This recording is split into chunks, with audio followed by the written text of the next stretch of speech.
বাংলা ধারাবাহিক জগতে একে একে শুরু হচ্ছে একাধিক নতুন ধারাবাহিক। জি বাংলা, স্টার জলসা, সান বাংলার পর্দায় আসতে চলেছে একাধিক নতুন জনপ্রিয় ধারাবাহিক। কিছুদিন আগেই শুরু হয়েছে জি বাংলার পর্দায় নতুন ধারাবাহিক কমলা নিবাস ও স্টার জলসার পর্দায় নতুন ধারাবাহিক সংসারে সংকীর্তন ও প্রতিজ্ঞা।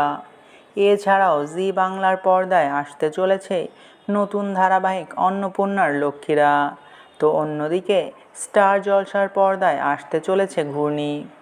এর ভেতরেই জানা যাচ্ছে স্টার জলসার পর্দায় নাকি আসতে চলেছে আরও এক নতুন ধারাবাহিক। আর এই ধারাবাহিকেরই প্রধান ভূমিকায় অভিনয় করবেন শুভ বিবাহ খ্যাত অভিনেতা হানি বাফনা, যাকে শেষবারের মতন স্টার জলসার শুভ বিবাহ ধারাবাহিকে অভিনয় করতে দেখেছিল দর্শকেরা। যতদূর জানা যাচ্ছে এই ধারাবাহিকে হানি বাফনাকে একজন সিঙ্গেল ফাদারের ভূমিকায় অভিনয় করতে দেখবে দর্শকেরা। স্ত্রী অনেক আগেই মারা যাওয়ার পরে এক মেয়েকেই সম্বল করে বেঁচে আছে হানি বাফনা, আর তার উপরেই এগোবে গল্প।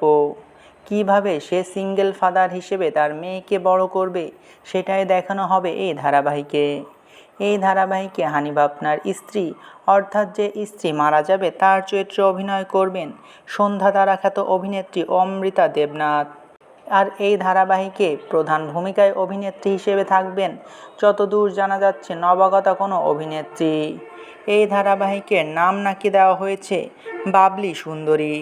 একজন সিঙ্গেল ফাদার কিভাবে তার মেয়েকে বড় করবে সেটাই দেখার পালা এবার স্টার জলসার এই নতুন ধারাবাহিকের মধ্য দিয়ে। প্রথমে জানা গিয়েছিল এই ধারাবাহিকে নাকি প্রধান ভূমিকায় থাকবেন অভিনেত্রী তিতিক্ষা, কিন্তু এ বিষয়ে কোনো কনফার্ম নিউজ পাওয়া যায়নি। এই বিষয় নিয়ে আপনার কি মতামত তা অবশ্যই কমেন্ট করে জানাতে পারেন। ভিডিওটি ভালো লাগলে চ্যানেলটিকে সাবস্ক্রাইব করে আমাদের সাথেই থাকবেন। আপনাদের ভালোবাসায় আমাদের সামনে এগিয়ে যাওয়ার শক্তি যোগায়।